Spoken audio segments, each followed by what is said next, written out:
eu percebo vários pontos, né, de ligação com Era Uma Vez Brasília, mas também tem várias diferenças importantes.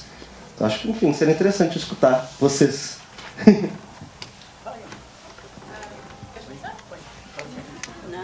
você começa.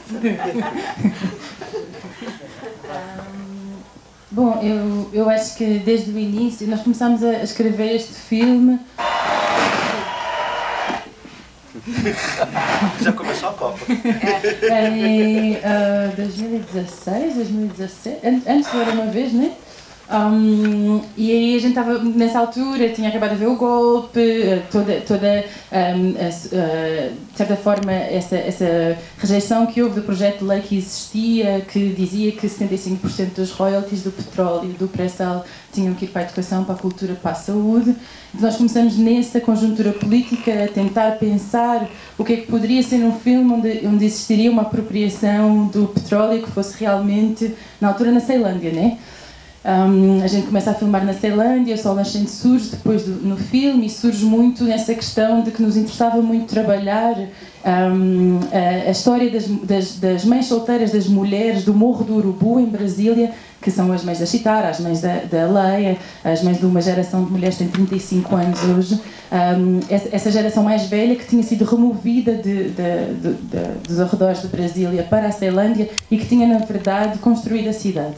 Nós começamos com essas duas premissas, eu acho, essa questão do petróleo, essa questão dessa história da cidade que ainda estava por contar, de certa forma, mas que era muito presente. E decidimos fazer este filme em co-direção com uma ideia que nunca faríamos concessões um ao outro. Então, que nunca iríamos dizer, tipo, vamos fazer assim porque tu pensas que está bem assim. Então, brigámos para caralho, todos os dias. Que foi incrível, que nos deu energia assim para filmar durante 18 meses, não é? Porque nunca existia, eu acho que nunca em nenhum momento do filme nós cedemos um ao outro. E o que foi maravilhoso, assim, porque foi um processo super difícil. Saímos do filme a dizer que com a direção nunca mais, agora queremos fazer outra vez, mas quando terminou era tipo, nem pensar, vamos trabalhar nos filmes um do outro, tomara que durante décadas, mas com a direção nunca mais. E agora já temos vontade de voltar. Mas por isso, porque é isso, porque a gente terminava a rodagem muito tarde, ia levar as atrizes a casa, nunca sabia o que é que ia filmar no dia seguinte, estava sempre a reagir à urgência do que era o clima político na cidade, mas também o que era a vida delas, e havia sempre uma série de decisões a fazer. Que a gente acho que também se puxou muito um ao outro. Fora isso, não sei, esta é a minha resposta, não sei se está meio vaga assim, mas eu acho que fora isso a gente acho que também confia muito no outro e usa imenso aquilo que um e o outro é bom. Então quando chegamos no set, o Adilei é um excelente diretor de atores, eu sou mais ou menos na fotografia, então a gente tipo, separa-se logo, eu vou montar a câmera, começo a pensar no quadro, ele vai, fica com as atrizes desde o momento que a gente chega. E então por isso quando começamos a filmar, claro que conversamos imenso e confirmamos tudo um com o outro. Acho que não vai pegar o outro. Se calhar eu posso parar aqui e tu vais. Mas conversamos imenso um com o outro, mas também confiamos muito. Há muita conversa anterior, claro, e também confiamos muito nessa maior divisão assim, de trabalho, como estamos muito em sintonia também, as coisas são mais fáceis. Olha, levem só a confirmar o quadro, ou às vezes falar, propor uma outra coisa. Na direção de atores eu também estou sempre a ouvir e confio naquilo que ele está a propor, senão a gente conversa. Então, nesse sentido, o processo em set é muito simples, muito, até bastante prazeroso, e fora de set, incrivelmente complicado. Como sabe acontecer. E fala Cris. Não, fala para você. Eu vou falar. Então, é isso, assim, acho, assim, em relação aos outros filmes, assim, eu acho que o que é parecido é o modelo de produção, vamos dizer assim, né? É o mesmo jeito que a gente faz filmes assim, isso, equipe pequena, que cabe no carro, se não couber no carro é um problema, né? Velha história, né? Equipe não cabe no carro, pra mim, é um problema muito sério, sabe? Então, assim, tendo mais 6, 7 pessoas é muito ruim, então esse é um filme feito em geral, no set com 6 pessoas. Durante muito tempo, 6 pessoas filmando, trabalhando e fazendo tudo, assim. Processo longo, que a gente vai circulando em várias situações, né? São várias as possibilidades que o filme tem, que sabe disso, que eu também acho que podia falar um pouco sobre isso. São várias possibilidades que um filme pode ter, porque a gente trabalha, teoricamente, sem um roteiro, porque não existe um roteiro. não era um roteiro, existia um argumento, que era um argumento feito muito lá atrás, que era um argumento que a gente filmava, que o argumento basicamente era assim, que é doido, assim, que o argumento era em 2016, 2017, a gente filmou muito isso, que era um vírus ataca a Ceilândia, o vírus ataca a Ceilândia, as mulheres acham petróleo, do petróleo o governo diz que surgiu o vírus e a cidade tem que ser removida novamente. Então a gente filmou um terço do filme com máscaras, jogando gás nas ruas e toque de recolher. Mas quando veio a pandemia, essas imagens não serviam para nada mais. A realidade da pandemia era tão cruel que essas imagens não serviam mais. Então a gente vai ressignificando o filme toda hora, sempre, né? Então o modelo de produção era esse. E eu acho que, para mim, assim, é um filme muito diferente do que eu já fiz, assim. Na minha cabeça é muito, muito diferente, assim. Pelas parcerias, eu acho que o filme também, ele muda de acordo, né, eu acho que, Joana, com as parcerias. Toda parceria influencia muito, seja na montagem, seja na direção, seja na equipe, seja nas atrizes. Então, muda radicalmente, assim, o modo de a gente começar a fazer o filme. Em termos de continuidade, é nesse sentido, assim. A diferença é nesse sentido, talvez, assim. É um filme que a gente também lida com essa história de tentar trazer a cena, assim, vamos dizer assim, o que a gente acha que é um corpo periférico, né? Porque acho que o filme lidava com a ideia que era, na minha cabeça, basicamente assim, era uma relação de gramática, existia uma coisa gramática. A gente não está falando que o petróleo é nosso, a gente está falando que o petróleo é de nós, que é radicalmente diferente. O petróleo é nosso, o petróleo é de nós, não tem nada a ver uma coisa com a outra. Eu acho que o petróleo brasileiro tem esse imaginário, como a Joana falou, construído desde a República, enfim, sempre era, mesmo quando ele era nacionalista, mesmo quando ele era relativamente progressista, ainda assim ele trabalhava com uma ideia muito, muito clara de classe, vamos dizer assim, de um certo lugar de classe pensando no petróleo. O que a gente pensava é, e se o petróleo fosse de nós mesmo, assim? O que a gente faria com esse petróleo, assim? Se a gente tivesse a possibilidade de extrair esse petróleo, assim? Que vinha, obviamente, da discussão do pré-sal, da discussão toda que a gente poderia... E as coisas iam assim, se transformando, assim, né? Muito louco, assim, porque... Até conto um exemplo que era muito massa, assim, que a gente filmando, a gente começou a filmar esse lote, que o lote mesmo é no meio da cidade, dentro da cidade. Então, toda a vizinhança acompanhou o processo. Porque a gente não tem polícia, a gente não tem nada disso aí. A gente chega, conversa com os vizinhos, e aí quando eles param de tocar o som, a gente grava, mais ou menos assim, sabe? E a gente fica lá esperando, tempão, às vezes não grava nada. Fica o dia só olhando pro tempo, fazendo churrasco, bebendo, né? E brigando, então, enfim. A gente faz isso na verdade, assim. Então, quando chegou essa história do petróleo, a gente conversou com as pessoas, vamos fazer um filme aqui que vai ser assim, assim, assado, e no começo aquela velha história. Então, eu lembro que as primeiras filmagens, as pessoas ficavam ao redor assim, do lote, muito em redor do lote, para o público assim, de gente ao redor do lote, para ver as filmagens de cinema. Só que com o tempo eles falaram, pô, mas não acontece nada nesse filme, não é possível, assim, sabe? Então eles abandonaram essa ideia de olhar para o filme assim, largaram o filme. Quando passou aí, já no final do filme, eu lembro como fosse hoje, eles bateram na porta, no portão, e falaram assim, então, vocês não estão fazendo filme nada não, vocês acharam que era de verdade, né? A gente quer passar nesse petróleo. Então assim, modifica o imaginário, quer dizer assim, a mudança é que um objeto como aquele, dentro do espaço daquele, ele modifica radicalmente o imaginário. Na minha leitura, ele cria uma lenda muito grande e cria esse imaginário muito grande. Então a mudança eu acho é muito mais nesse sentido, a gente estava muito mais na rua. A cena da eleição, por exemplo. Até digo, né? Antes do Bolsonaro, quem fez motociata foi a gente, porra. A gente foi motociata. Contra a motociata. A gente fez em 2017 uma motociata. E aí eu ficava me perguntando, como é que... Eu não entendo, cara, eu não entendo como é que essa progressista não entendeu que deveria fazer a motociata. Eu não entendo como é que a gente não entende que os motoboys é o luto do proletariado, a gente tá na rua. Imagina uma motociata pulando na frente do motoboys. Ia ser Don Quixote, sacou? Ia ser muito louco, assim, ia ser uma alucinação total, assim, sabe? E a gente pensava assim, porra, vamos alucinar essa porra também. Vamos criar... E aquela passeata é justamente onde mora Michele Bolsonaro. Que a Michele Bolsonaro, a primeira-dama brasileira, mora nessa cidade, que é a grande contradição, né? A Michele Bolsonaro é uma mulher de quebrada. Então, assim, a família dela é da Ceilândia toda, assim. Então a gente estava ali provocando várias situações. Era o último dia da eleição de 2018. E lembro que a gente fez isso, uma passeata, fechou a rua, ia na contramão, estava chovendo, assim, entendeu? Mas uma doideira, assim, alucinação total, assim, na contramão. E as pessoas da cidade não viram esse filme ainda, nem cinema tem, de apresentar esse filme em algum momento na rua. Mas, assim, eles falam muito sobre o filme. É um filme que eles viram. É muito louco, assim, porque para eles é muito mais interessante o filme que eles viram, não o filme que foi montado. para eles é interessante aquele imaginário que foi construído na intervenção. Então, só para concluir a pergunta assim, eu acho que é um filme de intervenção muito grande na minha leitura, assim, sabe? Em que a gente, de fato, põe o corpo na cidade mais que os outros. Muito mais que os outros, assim. A gente está sempre com o corpo na cidade. Sempre um conflito naquele espaço da cidade. Eu paro aqui, porque senão eu falo pra caralho, assim. Por favor. Para aqui um pouco. Tem que te ouvir. Eu só posso falar da alegria, assim, de ter podido participar desse processo. Desse cinema que se deixa atravessar pela vida.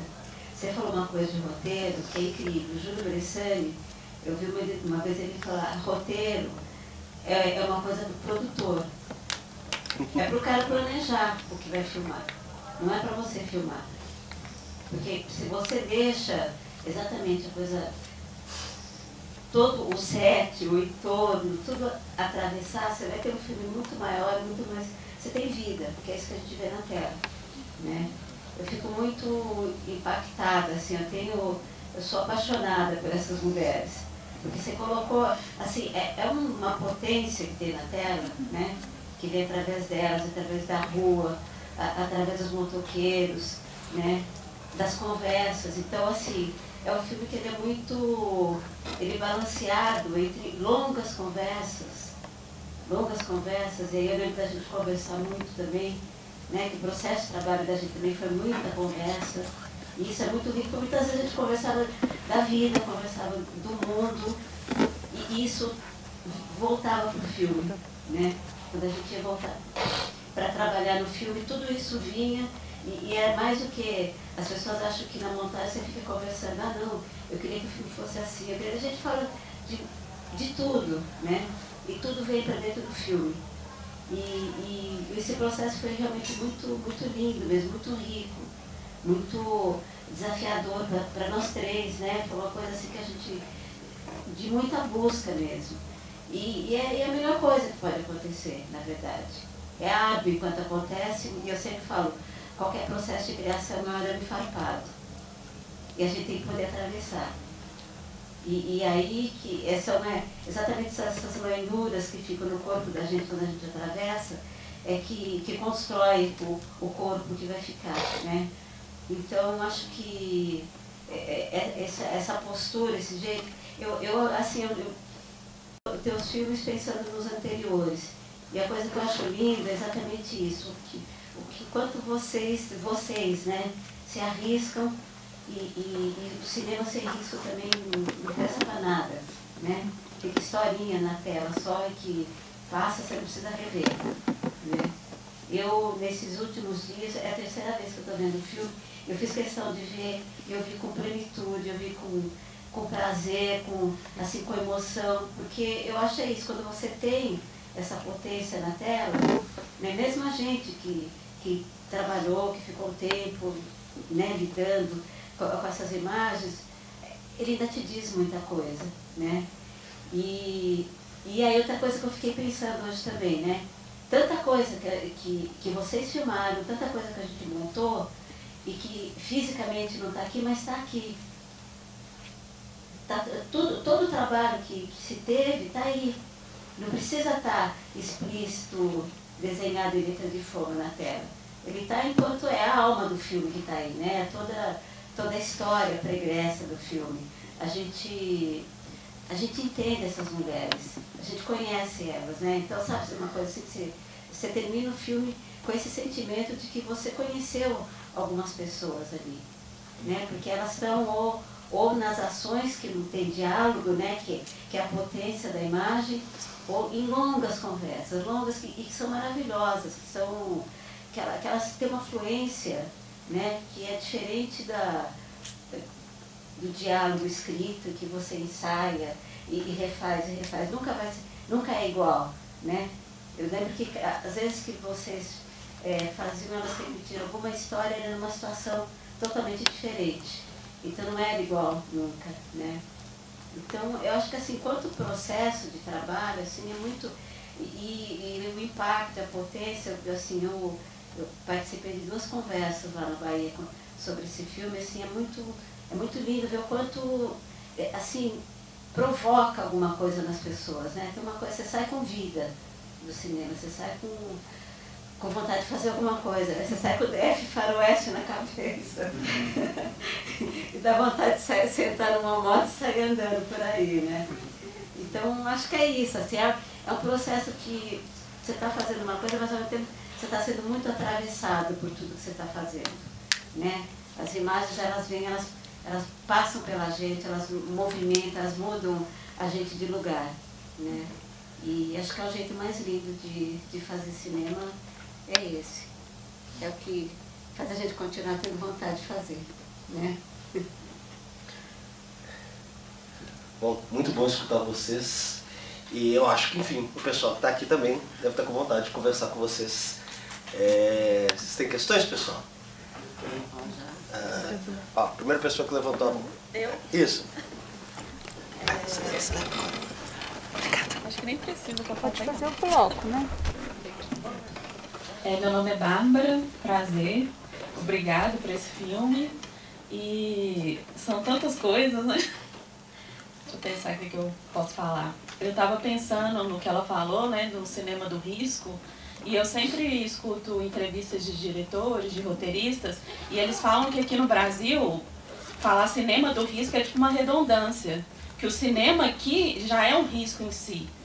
O risco de você ser censurado, risco de você fazer um filme e não ter distribuidor, risco do seu filme não alcançar as pessoas que gostaria que fossem alcançadas, né? E eu ouvi uma entrevista do Sérgio Rezende, ele falando assim que o cinema brasileiro, ele só é possível quando ele conta nossas histórias. Tipo assim, um filme de terror, de ficção, científica, isso dá muito certo em outros lugares que eles têm bilhões de reais para fazer filme, sabe? Que aqui dá certo porque a gente conta as nossas histórias e é muito bonito e as pessoas se sentem representadas, elas sentem o poder da cultura ali na tela, numa conversa simples entre duas mulheres, sabe? No que você estava dizendo.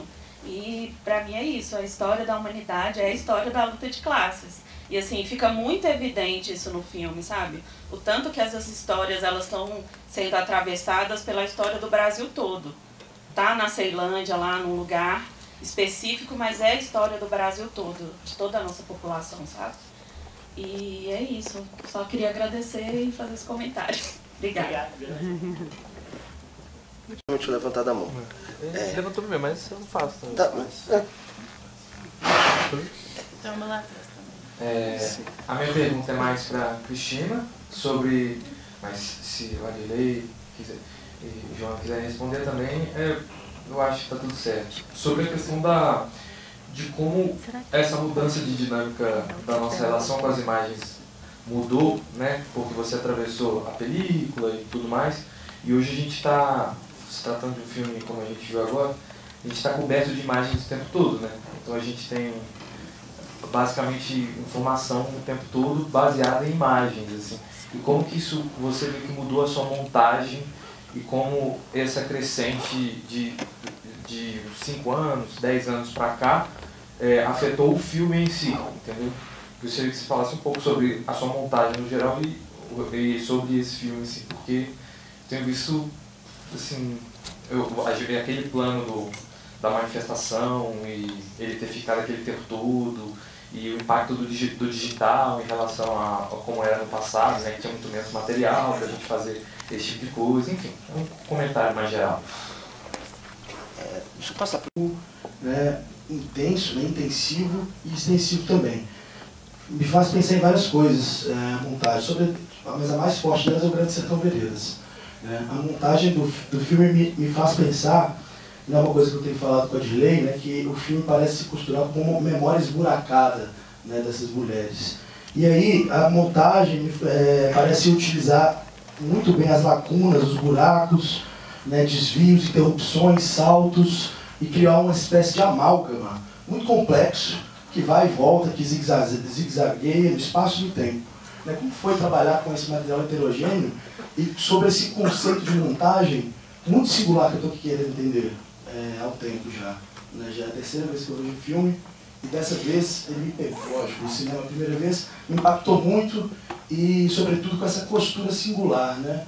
e que tem a ver muito com aí já entra na pergunta para a Joana e para o Adilei, muito com Brecht, mas também tem muito patos, né? Tem muito patos, muita emoção.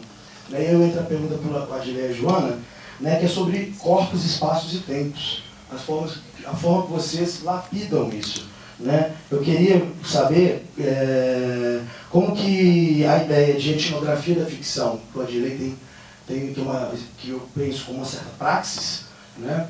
E entra, né, nessa forma de filmar e montar os corpos, espaços e tempos, né, dessa situação que vocês atravessaram. E também, né, como a Joana, integrante do Laboratório de Etnografia Sensorial de Harvard, queria saber como que é essa ideia essa prática da etnografia sensorial entra nessa jogada e como que essas coisas se encontram. Isso é uma pergunta que eu queria fazer há muito tempo e acho que é uma hora boa. Obrigado. Passa primeiro para a Cristina, depois passo para a Adilei. Primeiro é Gabriela Semana. Então, Gabriela, cada filme eu monto de um jeito, porque não tem o meu jeito de montar. Eu acho que cada filme eu tenho que olhar. Eu tenho assim que eu falo quanto o processo, eu tento virar uma página em branco para eu receber a vida que está vindo para mim. Não posso me carregar de experiências anteriores que eu vou me cheio de vícios, de fórmulas que não vão fazer sentido porque é uma outra vida que está chegando ali. Então eu tenho que poder fazer esse mergulho, olhar muito, ouvir muito. Eu falo que o trabalho de montagem é um exercício de atenção, de escuta e de olhar. E é o material que vai dizendo para a gente como fazer. Né? E aí assim, quanto essa coisa da película, do digital, a diferença assim que eu digo é volume. Porque quando você tem, por exemplo, a gente está tratando aqui de dois realizadores que têm um conhecimento profundo de cinema. Não é que eles aprenderam a mexer numa câmera digital e saíram filmando. Então você tem toda uma história, uma memória do cinema também aí de uma certa forma, apesar da originalidade do olhar. Porque a gente é essa soma de tudo que a gente vê e o que a gente ouve, né? Então, eu diria que é só o digital te possibilita filmar mais agora do que filmava antes, né? A diferença é exatamente essa construção, essa busca que se tem, né? Então, existe, e são duas pessoas que têm essa força mesmo, né? Que tem essa força de opinião, né? De colocar. Eu estou lembrando, vocês falando de plano de sequência, eu fiquei lembrando que quando a gente estava trabalhando, teve um momento até que eu propus de tirar aquele plano de sequência da comemoração do Bolsonaro. Porque eu falei, a gente está tratando de uma coisa que é muito maior no Brasil, que vem de muito antes do Bolsonaro e vai atravessar o Bolsonaro. Só que depois, e assim eu te agradeço, Joana, a insistência por manter esse plano, porque esse plano ele faz essa travessia. Então isso que é lindo no material que vem, porque não é a gente que determina. Quando vocês estavam lá, vocês estavam filmando aquela manifestação. Só que a manifestação ela vai se transformando. E a gente tem toda essa história, a gente tem desde o integralismo, entendeu? Até esse neofascismo que a gente está vivendo aqui. Estava tudo ali. Né? E eu que não enxerguei na hora.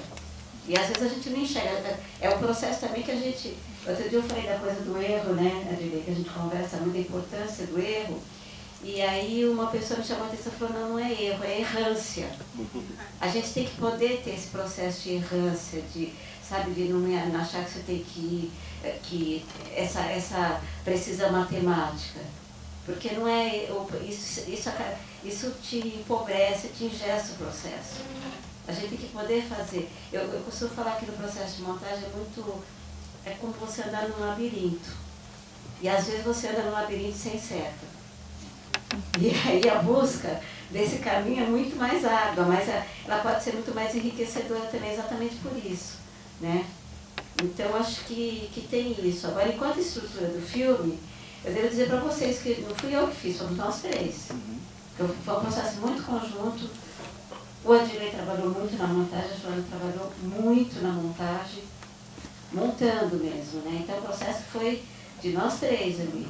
E a gente conversando, a gente trocando, a gente concordando, discordando, mas sempre com, assim, uma coisa que é muito importante, que é muito linda nesse processo, a profunda confiança. Eu desde o começo, lembra que eu falava para vocês, a gente tem um filmão na mão, eu sabia disso, entendeu? Agora a gente tinha que atravessar todo o material que a gente tinha, todas essas histórias, e quando você tem um cinema também, que é antenado com o tempo que vive, então assim como Era Uma Vez Brasília teve a capacidade de botar na tela o estado da alma que a gente estava naquele momento, e foi o único filme que conseguiu isso, e muita gente não entendeu, vai ter gente que vai ter que ver esse filme daqui, ou agora, ou daqui uns 2 anos para entender que filme era aquele que estavam vendo. E o Mato Seco, eu fiquei, quando veio a história da pandemia, eu falei, meu Deus, tem uma história com vírus, com isolamento, e com uma coisa assim, de uma violência de Estado muito grande e que não estava tão declarada naquele momento. Mas o filme já trazia isso. Então tem uma captura, né, de uma coisa que está no ar e que a gente não percebeu ainda, que a gente não viveu ainda, mas que eu digo assim, que os grandes artistas, eles são para-raios, né? Então eles acabam captando sem saber, sem ter racionalizado, às vezes até, né? Pode até saber, mas sem ser uma coisa racional, uma coisa que está vindo, né? Eu fico lembrando do Paulo Emílio falando assim, que uma vez que reclamaram do Glauber, não, o Glauber fala muita coisa, que não sei o que. Ele fala assim, o profeta, ele não tem obrigação de acertar, ele profetiza. Então, eu acho que é meio por aí. Não, faltou? A Cristina está a ser muito massa com o projeto, mas ela também está a ser modesta, porque a gente descarregou um caminhão de HDs na casa dela, uma gênia da montagem, e fez aparecer este filme. Mas eu lembro-me que uma coisa que a gente discutia muito, Cris, era essa questão de, que vai um pouco na direção das vossas duas perguntas, era essa questão do tempo cíclico também, não é? Porque se nós pensarmos o que é a grande instituição no Sol Nascente, todos nós temos grandes instituições na nossa vida, sejam nós quais forem, nos lugares onde trabalhamos, onde estudamos. No Sol Nascente, essa grande instituição é a prisão, é a colmeia, é o presídio, não é? Então, as histórias começam na rua, continuam na cadeia, saem de novo para a rua. A primeira vez que a Leia ouve falar do filme, ela está presa. Ela é uma visita que ela tem da Carita, que estava a filmar. Depois, a Carita estava a trabalhar no regime semi-aberto, começa a filmar com a gente e lá dentro conta que está a fazer um filme com a Joana d'Arc, que é a meia-irmã da Leia. E a Leia ouve falar do filme enquanto ainda está presa. Muitas das conversas no Sol Nascente não mudaram de quase toda a gente ou esteve preso ou tem um familiar direto que está na prisão, ou são sobre quem é que está, quem é que vai sair, quem é que sai na próxima saidinha, quem é que vem no saidão. Então, esse tempo cíclico também dessa quase política pública de encarceramento que existe nas periferias, não é? Tipo, esse tempo cíclico que é criado por essa constante bate e volta no presídio, nós queríamos muito que ele estivesse também presente no filme, não é? Então, nós, no início, eu lembro que a gente ficava, ou pelo menos eu que sou a mais ansiosa de nós três, talvez, ficava muito preocupada com, mas há cenas que têm lei e depois não têm lei, há cenas que têm lei e depois não têm lei, há cenas que têm... Como é que nós vamos resolver isso? E depois, a determinado momento, isso torna-se também na estrutura do filme. Essa ideia de que estamos num lugar onde as pessoas estão e no dia seguinte não estão mais e não se sabe quando é que voltam. Então, pensar o que é essa temporalidade, o que é essa duração também da vida, da rua, das esquinas, num lugar como o Sol Nascente, que eu acho que a gente acaba por conversar muito sobre isso. Fala do etnografia da ficção, mas posso falar do sensibilidade? Paulo, na Ceilândia, assim, a gente numa doideira de pensar que vai morrer, eu principalmente, né? Pensar que ia morrer e tal, que não tinha mais jeito, essa porra toda, assim. E achava uma coisa como o filme também atravessava nesse sentido, assim, sabe? De como que as imagens também, assim, como exemplo, a cena que a gente faz lá da imagem do Bolsonaro é take único. Não tinha dois takes naquilo lá. A gente levaria uma porrada se tivesse dois takes, inclusive lá. Aquilo lá é uma doideira. A gente vai filmar aquilo lá. Eu lembro que eu estava de bermuda, barbudo, bêbado e sorte, enfim, ele estava filmando outra história, e puto, a gente perdido, obviamente, eu não sabia, mas, vamos dizer assim, a gente chega lá para filmar e eu lembro como fosse hoje, então você imagina ali já tinha, obviamente, já vinha de antes, mas já tinha essa energia bolsonarista, profética, inclusive, né? Está falando de profecia, eu concordo com a Cris plenamente, inclusive os profetas são tantos, são vários, né? De Isaías a Jesus Cristo, né? Isaías, o Velho Testamento e o bolsonarismo, né? Mas assim, eu acho que tem toda essa história que cruzava, assim, então naquela cena especificamente como exemplo, os caras chegaram na gente, pra mim especificamente, perguntou se eu botar no Lula.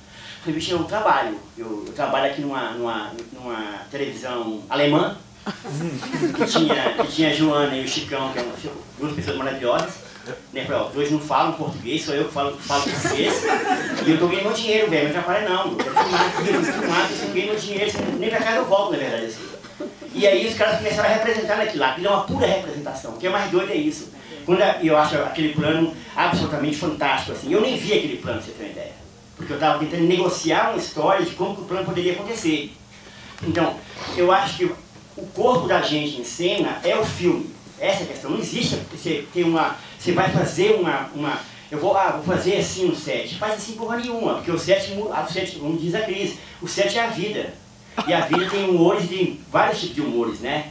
Então, assim, a gente fica sempre naquela contradição de o que pode ser feito, não pode ser feito, quem vai negociar o corpo primeiro e quem não vai negociar o corpo primeiro. Então, aquela cena era isso, a Joana passava a câmera, plano sequência, e quando eu vi aquela cena como exemplo, no outro dia eu estou em casa, eu que faço logo, eu faço tudo, né? Todo mundo faz tudo, né?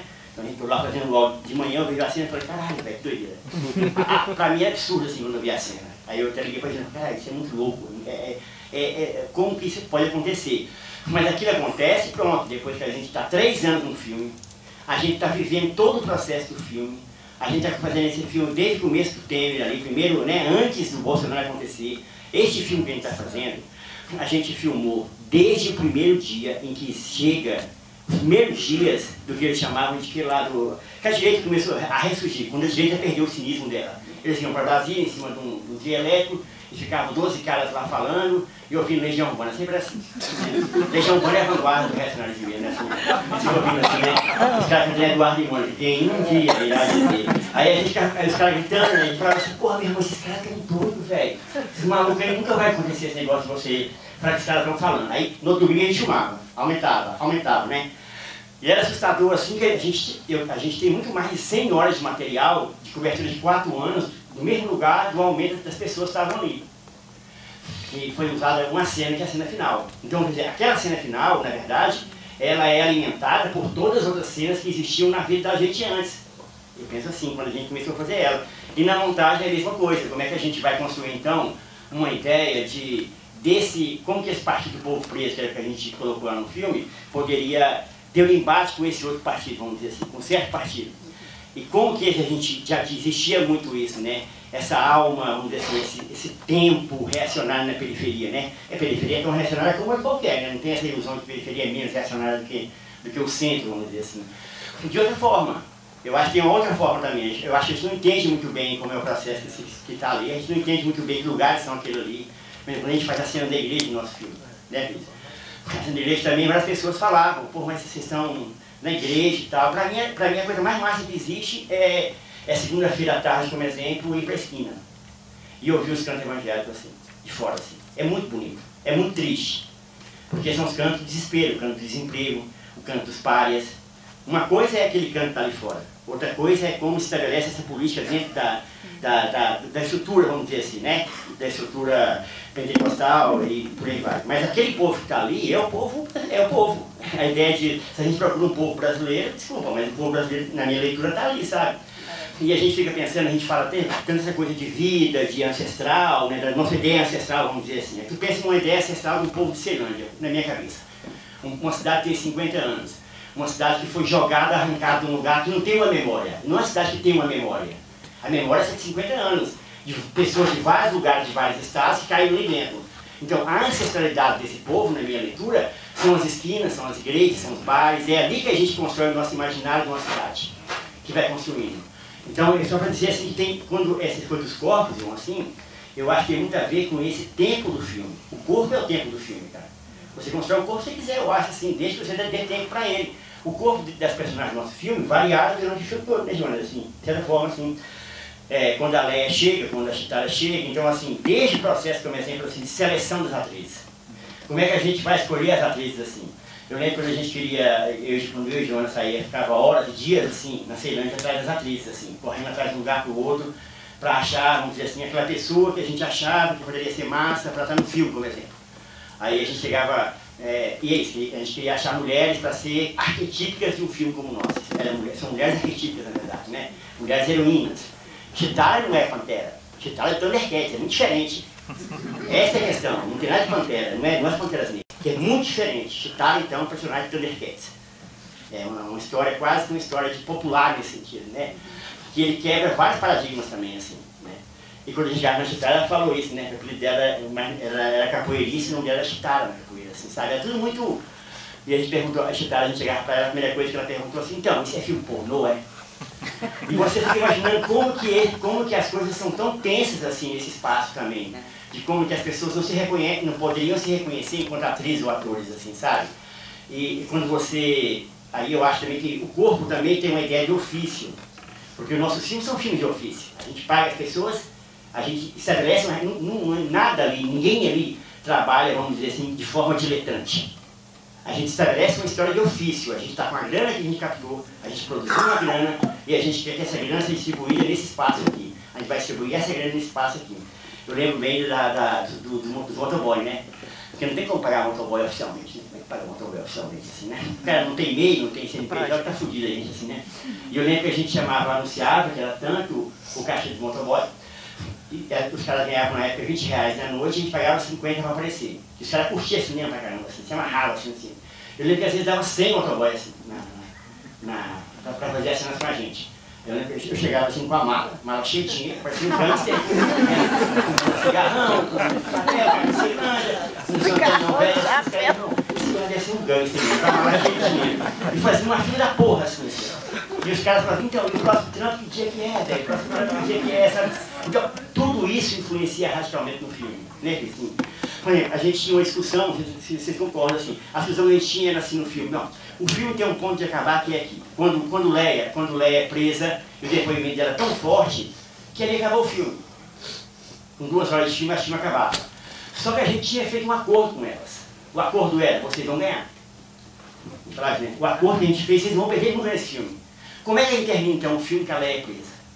Que ela aparece, então, pro resto da vida dela como uma mulher que foi presa porque tinha um desodorante que rolou e tal, que foi uma armação policial, assim. Então a gente reconstrói um filme, mesmo sabendo que poderia perder uma ideia do que a gente chama de clássico montagem, que a montagem também tem muito isso, né? Os truques da montagem, né? Assim, os truques da montagem europeia, principalmente, assim, sabe? O bom gosto da montagem, o tempo cíclico de onde o filme deve acabar, onde deve acabar. Eu acho isso uma merda, assim. Eu acho que é legal quando o filme era isso, tinha um compromisso com essas pessoas. Então elas tinham que ganhar. Então a gente cria, então, uma lenda em que elas vão ganhar e no filme a Leia vira uma lenda. Você falou do Grande Sertão, a Leia vira Riobaldo no filme. Ela já virou Riobaldo no filme já. Ela fez um pacto com o demônio, né? Ali é o pacto com o demônio, né? Ela está no pacto com o demônio total para ir para a guerra. E virou a grande guerreira do século. Então, assim, tudo isso eu acho que esse atravessamento de corpo que a gente está falando tem a ver com como a gente filma em set. Tudo é como que a gente está em set. Não existe uma programação, como exemplo, assim, no nosso caso, de novo, do roteiro. Não é um roteiro que a gente tem de palavras. A gente chega, conversa, dependendo do que aconteceu com as pessoas, a gente vai falar sobre isso, né? Se a gente falar sobre isso é legal. E as armas? As armas são legais também. E esses imaginários todos, cara, que estão lá na periferia, armas, religião, fogo, guerras, amores. Então, e é muito engraçado, como, de novo assim eu penso, como que a gente perdeu essa capacidade de ver esses lugares, né? Aí na minha leitura, assim, de como que a extrema-direita captou isso de maneira muito sagaz, vamos dizer assim. O que eles fizeram foi isso. Ou a gente pensa que essa votação de direita que arrasa o quarteirão, simplesmente porque ele é assim. Porque é cheio de imaginários que a gente tinha nos anos 80 e 90. São os imaginários que a gente tinha de bang-bang, de western, os imaginários que a gente tinha de guerra, na minha leitura que ele capturou. Então o que a gente fez lá atrás também é essa história, sabe? Da história de como que foi a história da motociata, como que é a história da igreja no filme, como que é a história dos funk, que é um funk pesadaço, assim, funk, né? Funk violentaço, assim, que elas colocam o funk, as meninas, né? É uma cena que a gente está filmando, que todas são presidiárias, mesmo esquema, a gente oferece um cachê, tal, negocia, e a gente roda uma ficção, no final ela fala assim, então, velho, vamos fazer agora uma festa, vai ser mais uma festa. A gente está dentro de um carro aqui, o que vocês fazem cinema, a gente pode rodar aqui, tudo que a gente quiser, ele tranca as portas do carro e fica rodando das ilhas e tocando os funk, botando a bunda pra fora e bebendo dentro do ônibus. E quando a polícia paga, a gente fala, não, a gente é assim, é filme e tal. I love you scene, né? Tipo, I love you scene, sabe? Há permissão. O cinema, essa permissão que o cinema dá pra gente, essa permissão que é conquistada desse espaço do cinema, eu acho que é absolutamente incrível pra gente fazer interferência no espaço. Pra gente fazer a tal da, vamos dizer assim, da performance do local. E eu acho muito mais importante que o filme para mim é a performance daquele dia. É a lembrança que um dia a gente fez uma performance, é a lembrança que um dia a gente ficou de bunda para fora em frente ao Planalto, bebendo pra caramba, dentro do ônibus, tocando funk pesado. Foda-se o resto, assim, mais ou menos assim, sabe? Eu penso assim, os corpos foda-se assim, sabe? Foda-se. Só muito brevemente. Eu acho que eu e a gente começou a trabalhar juntos desde 2015, acho, não sei, 7, 8 anos atrás. E eu, só assim, em retrospectiva, que isto faz mais sentido, mas como tu estavas a falar, eu estava a trabalhar muito nessa ideia de comentografia da ficção, de levantar uma ficção que tu depois filmas como um documentário e o que interessa é chegar no real, né? Então a ficção acaba por ser aquilo que tu estavas a falar do roteiro, né? Eu tenho um amigo que diz que o roteiro serve para assaltar bancos. É por aí também, né? Então é isso, que a gente levanta esse roteiro para conseguir um financiamento, para conseguir levantar o edital, para conseguir ter uma estrutura, porque se tudo der errado, a gente tem que entregar um filme, então o roteiro está lá para isso, mas é o que menos importa, interessa-nos para chegar àquela realidade, para construir situações que nos permitem criar uma intimidade ali, não é? E aí eu estava a trabalhar muito nisso, eu trabalho num lugar onde a maior parte das pessoas são antropólogos, onde durante muito tempo eu era a única pessoa que não era antropóloga, e portanto por isso também não estava muito limitada por uma ideia de etnografia, mas me interessava muito o trabalho que é desenvolvido lá no Sensory Ethnography Lab, que é um trabalho de quase de usar a câmara para estranhar a realidade, que é tipo, esquece cinema observacional, tipo, há sempre uma câmara, vamos sair dessa discussão, vamos então pensar como é que a câmara te permite ver a realidade de uma forma que só o cinema pode criar e construir. Então, e um processo muito longo, voltando ao comentário que houve mais cedo, essa ideia de risco, eu não sei, eu acho que é um caso clichê falar isto, mas eu acho que a gente acredita piamente que cada filme é o último. É tipo aquela cena dos fogos de artifício da Andréia, são 5 gatos pingados na noite de passagem de ano, na última rua do sol nascente, a acreditar que a gente pode filmar ali um plano para o final da campanha da Andréia. É uma alucinação que a gente acredita muito nela, mas que a gente também acha sempre que está sempre no risco de a gente estar a trabalhar durante 18 meses e não há a menor chance de estar filme. Né? Então, eu acho que essa ideia de que dessa corda bamba que implica um comprometimento enorme, porque de certa forma a gente encosta-se à parede, não tem para onde sair. Vais até um ponto, ou acreditas no risco até um ponto, que não dá para voltar para trás. Ali não dá, a partir de um certo momento o filme é aquele filme e a gente tem que ir a fundo nele. Eu acho que essa é uma ideia que a gente, de certa forma, talvez tenha ido buscar essas duas formas de pensamento que nós estamos a pensar. Ir para um lugar, não saber onde é que vais terminar, mas comprometer, conviver a urgência desse lugar, quase assim até ao fim, e ir até, continuar a filmar até que hoje a gente terminou de filmar quando acabou o dinheiro, não havia mais um real assim para gastar. Senão eu acho que estávamos filmando até hoje. Mas pronto, acho que é mais por aí.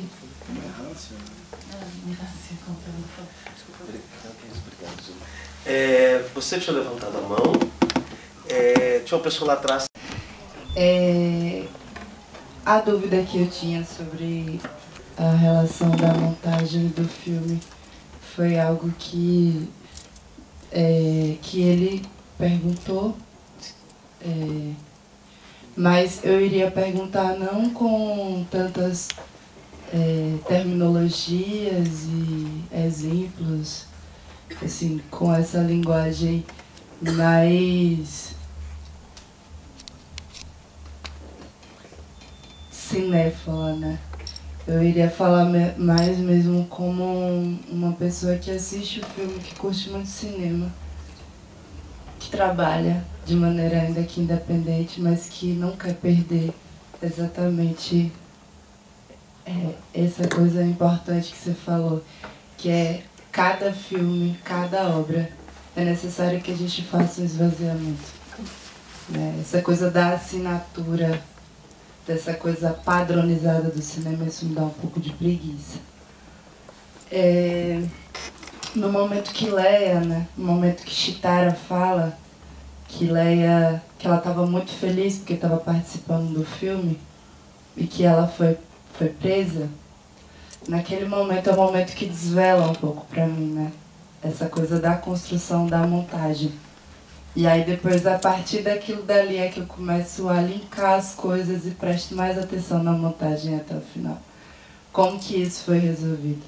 Porque isso não estava previsto. Com toda a certeza, isso não estava previsto.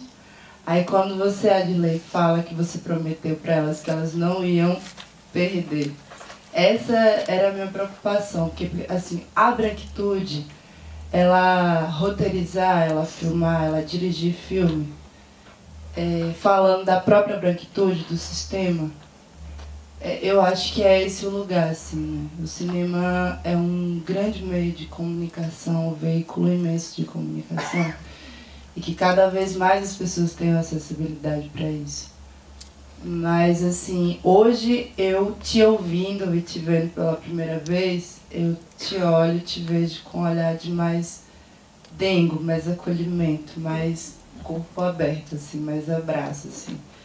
Porque eu não gosto muito quando pessoas brancas roteirizam e dirigem filme que os corpos, né, que, enfim, não são corpos brancos privilegiados, eles saem perdendo.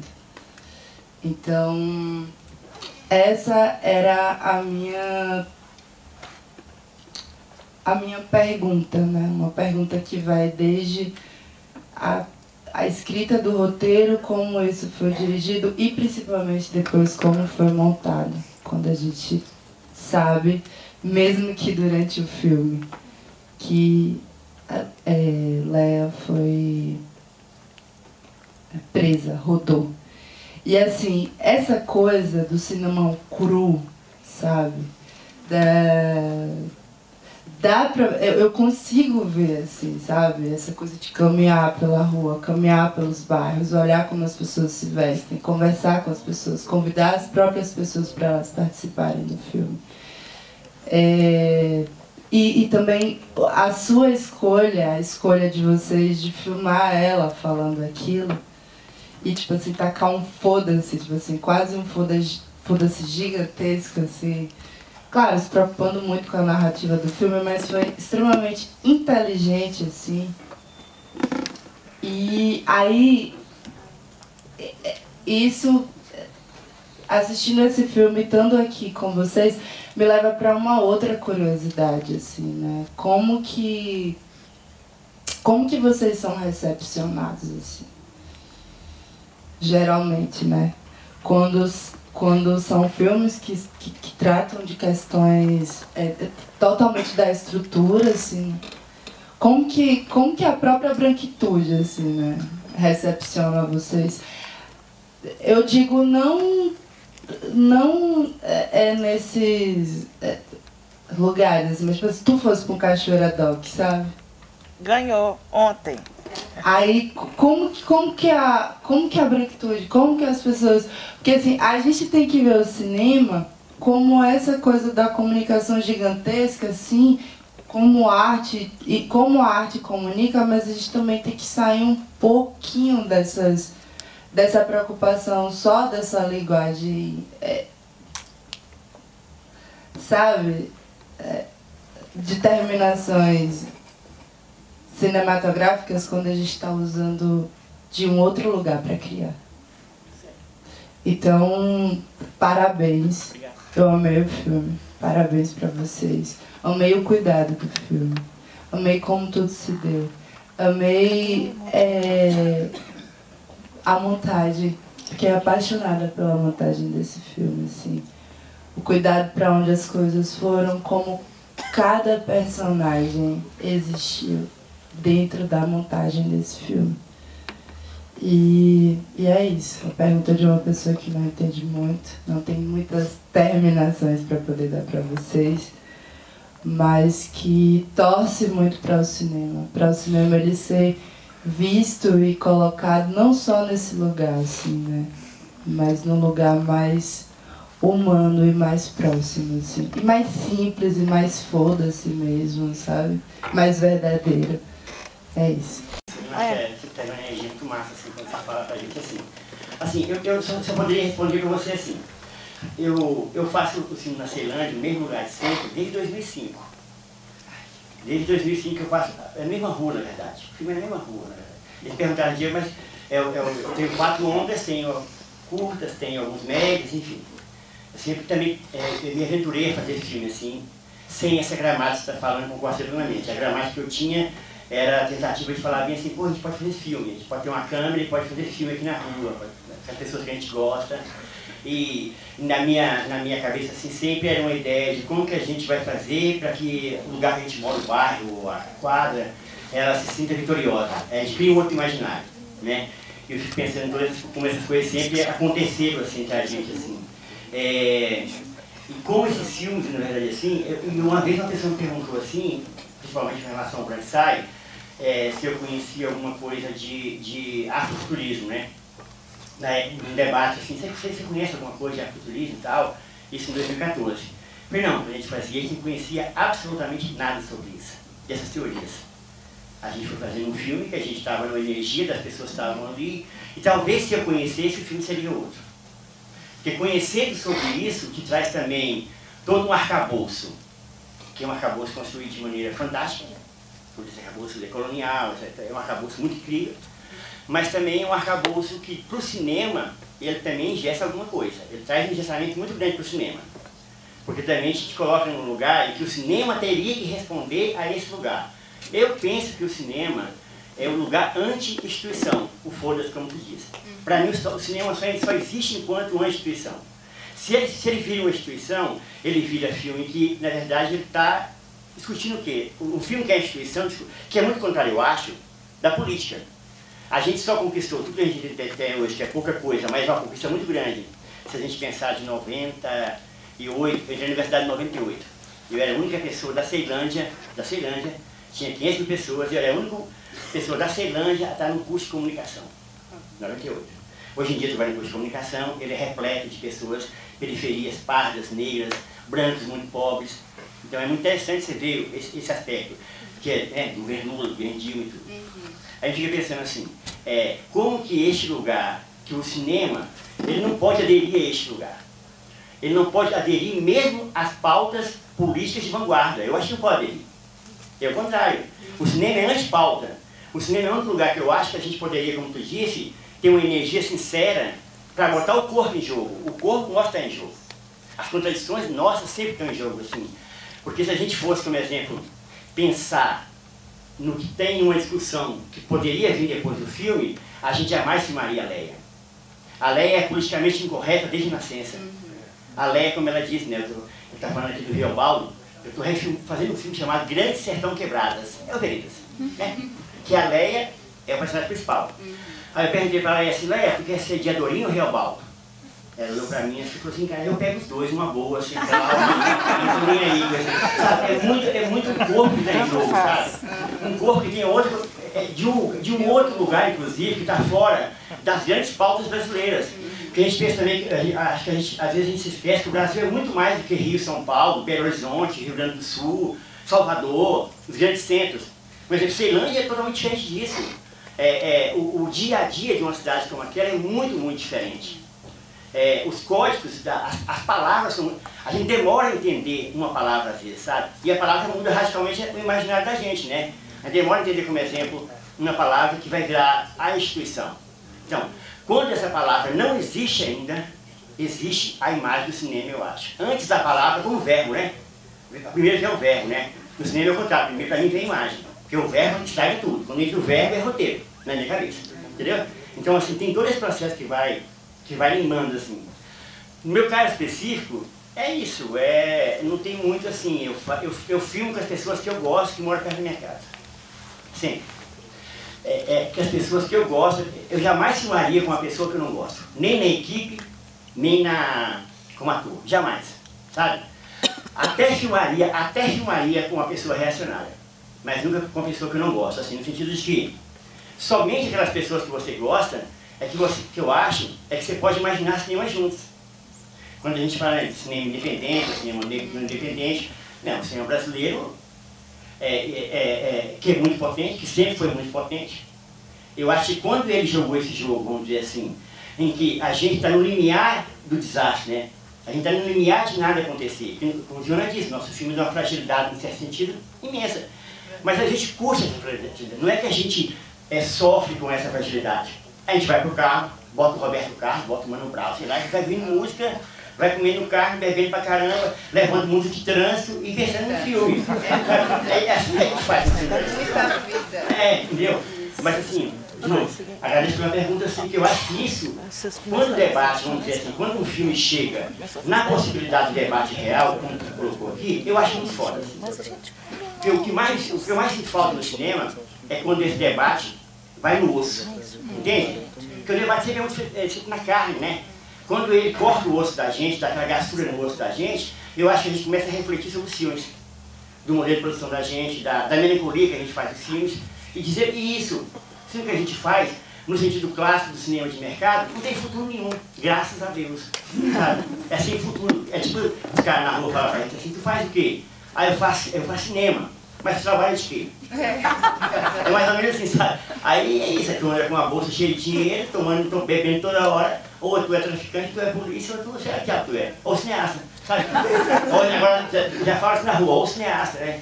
Tem cineasta é massa, entendeu? Até o imaginário de você fazer isso, você cria uma possibilidade, eu acho, de pessoas mais novas da cidade, dizerem assim, pô, eu também quero ser cineasta, é massa, né, cara? Fica o dia inteiro na esquina aí, pegando sol, andando de carro, bebendo, sabe? Esse imaginário todo, eu acho, que pra mim é o grande barato do cinema. Que a gente, novo, a gente corta de maneira transversal, assim, eu acho, as nossas contradições que estão... O nosso corpo histórico não há como negar.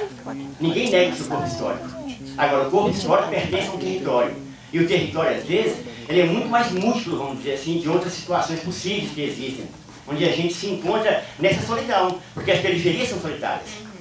E a melancolia e a solidão da esquina faz a gente se reencontrar em histórias. E, obviamente, com todas as contradições do mundo. Não dá para se negar que a minha geração tem 52 anos. O que é uma geração de um homem branco de 52 anos? Misógina, homofóbica, racista, obviamente que é isso. E obviamente que eu devo carregar tudo isso também no extremo. Mas eu acho que ao contrário de negar isso, é ir para o jogo disso, entendeu? Ao contrário de você se esconder atrás assim, da negação do teu corpo histórico, é botar a única coisa que interessa no cinema. Para mim, a única coisa que interessa no cinema é a afirmação do corpo histórico. Né? Mesmo que às vezes o filme apareça na tela super reacionário. Às vezes a gente vê um filme super reacionário, super escroto, mas a gente sai energizado para combater esse filme. Então até esses filmes para mim são interessantes, sabe assim? Você tem que ir no sertão da Bahia. Eu sou de um povoado chamado Aroeira, de um distrito chamado Jaguarari. Você vai gostar, seria amar, chegar lá e caminhar e ver muita coisa assim. Se tiver chance eu vou. Super breve, eu acho que o André já falou muita coisa, mas eu acho que é mais objetivo em relação ao que estavas a perguntar da prisão da lei em relação com o final do filme. A gente compra aquele Burgel, que é a coisa mais cara que eu acho que a gente já comprou na vida, para queimar ele. E aí é um carro que é uma relíquia, né? A gente compra de um bolsonarista no Rio, que se recusa a vender à diretora de arte porque ela é uma mulher, então tem que ir um homem com ela. Veio buscar o carro que nos faz jurar que nós vamos cuidar muito bem daquele carro. Nós fazemos isso já sabendo que vamos queimar ele. Então o prazer também, o prazer secreto, porque vendo o filme tu nunca saberias isso, mas o prazer secreto, nós sabíamos que o filme terminaria com o carro queimar, bom, desovámos ele, porque como foi tão caro a gente não tinha coragem de queimar ele inteiro, desovámos, demos as peças, vendemos e a seguir queimamos. Quando eu estava da prisão da lei, eu acho que também tem muito a ver, ou a decisão de usar aquela prisão de uma forma mais objetiva, que foi uma grande questão para nós, na verdade, porque ali a gente está num território também muito sensível, eles expõem muita lei, expõem muita mulher dela, a Mónica, a gente tinha muitas questões sobre isso. A questão é que a prisão da Leia é uma armação total. Nós fomos deixar ela no dia anterior a casa, estava um carro escondido, a gente ficou meio grilado, mas também não sabia muito bem. A Leia tem muito mais manhas do que nós, se a Leia viu e está de boa, é porque é de boa, não sei o quê. No dia seguinte, por causa de um desodorante, de uma armação total, ela cai. Nós convencemos o advogado dela a deixar a gente ir falar testemunha de caráter no julgamento. Claro que na espera, uma polícia me perguntou quem é que eu era, disse que vinha de estudar aulas nos Estados Unidos, estava lá para o julgamento da lei. A polícia que prendeu ela falou, não, está errado, é outra pessoa, você não está cá. Então, o nosso processo mesmo de acompanhar o julgamento, chegar na sessão, falar, vocês falam tanto de reinserção, aqui está alguém que tem um contrato de 12 meses de trabalho. Se a prisão é para fazer uma reinserção na sociedade, esta mulher ela está reinserida, ela agora tem um crime super menor, pequeno, vacilou, tudo bem, ok? Mas é alguém que se reinseriu depois de uma pena de 7 anos e a juíza responde o passado dela já a condena. Então, nesse momento, a violência também, que é uma violência mínima, claro que a gente está ali como testemunha, né? Não somos nós que estamos a passar por isso, mas a violência também de atravessar aquele processo implica que, de certa forma, ele tem uma urgência no filme. Então, nós temos que ir aos documentos, temos que usar, que parece que é incrível, porque, de certa forma, parece um roteiro de cinema, parece um storyboard, não é? Imagem 1, nós não inventámos aquilo. Aquilo é o storyboard da prisão da lei, como é o storyboard de prisões de muitas mulheres como ela naquele lugar, não é? Já está determinado, o passado já condena. Então, essa violência a gente sabia que tinha que trazer ela para o filme de uma forma mais objetiva e conversou muito sobre isso, não é? Tipo, qual é que é o lugar disto no filme? Então, acho que quando ele fala que o filme termina ali, porque de certa forma é quase impossível o cinema sair daquele lugar, não é? A partir do momento em que tu vais naquela realidade que é tão forte, tão violenta, tão cíclica, o cinema não é nada ao pé daquilo, não é? Então, como é que tu sais daquilo de novo para uma ficção de queimar um carro? Assim. Pronto, era só falar isso. O que acontece é que quando a Chitara é assim uma atriz absurda, não é? Então nós gravamos aquele texto no dia em que a Chitara ela é presa, nós gravamos aquele texto noutro lugar, o mesmo texto mais ou menos que ela fala. Estava todo mundo emocionado, a câmera, estava todo mundo super emocionado, triste, corre tudo muito mal, mas a gente explica um pouco o processo de trabalho, eu acho. A gente grava o texto, leva ele, começa a trabalhar nele junto com a Chitara todos os dias, regravando, refilmando. Então, quando a Chitara está a falar aquele texto, que ela fala com uma verdade, eu ainda me emociono quando vejo aquele depoimento lá. É tipo o 7º, 8º dia que a gente está referindo aquele texto. É porque ela é mesmo impressionante, assim, quando atriz. Desculpa, é uma longa imensa. Não, essa porque essa coisa de atriz, eu fecho também, eu falo aqui. É engraçado, essa coisa da Leia, como exemplo. A Leia falava uma coisa muito doida, assim, sabe? Quando a Leia chegou no meio do filme, a gente, todo mundo, acho que o Felipe está aqui ainda. Todo mundo impressionado com ela, assim, era louco ver aquela mulher chegando assim, porque a gente ouvia lendas dela. A Leia é minha vizinha, então é lenda de 12 anos, assim, o nome dela é Viúva Negra da Oito. Ela matou os 2 maridos, assim. A gente ouvia lendas dela, assim, a Leia chegou, maluco, sabe assim, aquela coisa assim, tipo a heroína que chegasse. Mesmo vendo aquela vida trágica que ela tinha, que é outra coisa interessante, né? Essa geração, a única coisa que elas têm é a memória da lenda. Se a gente tira delas a memória da lenda, elas não existem mais enquanto pessoa, porque é uma geração que a gente quer, inclusive, eliminar do processo. O nosso sonho é eliminar essa geração de 35 anos do processo, porque elas não são educadas para o novo processo que existe. Então elas falam muita coisa que a gente não gosta delas, né? Elas são bolsonaristas, usam armas e namoram, né? Vamos dizer assim. É mais ou menos assim, contra as mulheres, contra os homens, e são evangélicos. É muito contraditório o processo. Então, na cabeça, eu acho assim, inclusive do cinema, a gente tem que tirar essas pessoas e colocar um lugar ascético delas, um modelo, como que essa mulher seria mais ascética? Como que ela seria mais orgânica? Então, como exemplo, assim, a galera é muito louca, a gente filmava ela, né? Caralho, vamos, a gente assim, cara, não deu certo ali, faz de novo pra gente a cena e tal. Aí ela também não fazia, aí ela fazia exatamente igual a cena. Eu falei, faz de novo, aí exatamente igual. Aí, tu faz, puta atriz faz igualzinho e tal. Então, eu ver o seguinte, na cadeia, a gente tem muita circulação na cadeia. Então, quem pega muito tempo, fica muito tempo lá, né? E as pessoas vão entrando. Então, uma forma da gente conquistar a cadeia é aprender a contar histórias, igualzinho à história anterior. Se eu conto a história pra ti e funciona, eu guardo ela. Igual a tua.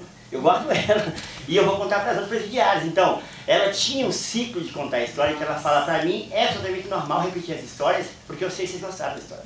Ou eu sei que vocês não gostaram da história. Então, A gente também, nós do cinema, tem um preconceito muito grande com essa ideia do ator não profissional, né? Parece que o ator não profissional é um ator que... as pessoas sempre falam isso, ah, mas é ela. É café com leite. É ela. Não é nada. A gente tá lá não é aquela pessoa. A Andréia não é aquela pessoa. Nada nesse filme é aquilo que existe. Aquele lógico nunca existiu, aquelas coisas nunca existiram. A gente fez uma ficção, quando da pergunta de etnografia da ficção. Só que a gente acredita que os arquétipos da ficção, eu acredito nisso, quando a gente cria uma condição para o arquétipo da condição existir. Como? Pagando. Você cria um ofício para a pessoa, ela vai ser empregada por 2 anos ali, ela não está ali passeando com a gente como diletante, ela está recebendo para isso. Então ela cria um arquétipo de poder, porque ela virou a atriz da cidade. E ela está exercendo uma função de atriz da cidade. Ela cria aquele arquétipo até o limite dela, quando a gente filma na vida real, com 4, 5 pessoas, que é muito diferente também, né? A fotografia a Joana faz absolutamente sozinha. Não vou falar solamente, que eu estava na Argentina e falava solamente é só isso, né? Ela fez a minha direção comigo, né? Então, assim, quando, imagina, uma pessoa, é muito pouca gente em set, e isso gera também, na minha idealização, uma relação de trabalho com as pessoas. Chega um ponto que as atrizes não olham mais a gente só como, os caras do cinema, a galera do cinema. Olha como pessoas que estão acreditando que a gente vai acertar esse filme. Entendeu? A gente vai conseguir queimar esse carro. É um take único. Não vai queimar, não deu certo, é que vai queimar, sabe? Ó, tu joga lá, faz assim, joga certinho, vamos rezar que dá certo. É isso. É a gente que faz, a gente não tem cenotécnico. Cenotécnico é a gente, pô. O fogo que bota sou eu. Aliás, só faço filme pra botar fogo em carro. Eu só quero fazer filme hoje em dia pra botar... É a coisa mais massa que existe, cara. Dá uma adrenalina cabulosa, assim, aquela, sabe, cheio de carne, assim, tá perto, mas não é louco demais, sabe? Então, assim, tudo isso é uma energia da atuação também. Porque se o ator, eu acho assim, um ator não profissional, se ele vê você fazendo um exemplo, ele também se arrisca. Porque a gente tem que se arriscar primeiro. Não é mandar a Andréia, porque a Andréia nem sabia dirigir moto. A Andréia, ela aprendeu no filme, a gente foi ensinando lá. Então, pega a moto e a gente caía. Tipo o pessoal que fazia com os alunos, né? A gente caía, ela morria de rir. Vocês otários não sabiam dirigir moto. Agora vai então a Andréia, cai também, sabe? Aí a gente vai caindo, sabe? E vai criando uma relação de confiança na atuação. Porque você dá para a pessoa para falar assim, ó, velho, esse filme é teu. Fala o que você quiser. Mente o tanto que você quiser. Porque não interessa se é verdade os fatos. O que interessa pra gente é como que aquela verdade virou filme. E a gente vai acreditar piamente naquela verdade. Sabe? É quase que religioso nesse sentido. Set pra mim é religioso. Sabe? Um plano pra mim é religioso. Quando a gente consegue fazer um plano na vida que presta, é como uma oração, sabe? Pra mim é como uma oração, assim. Porque tu entra numa catástrofe, caralho, como é que aconteceu isso?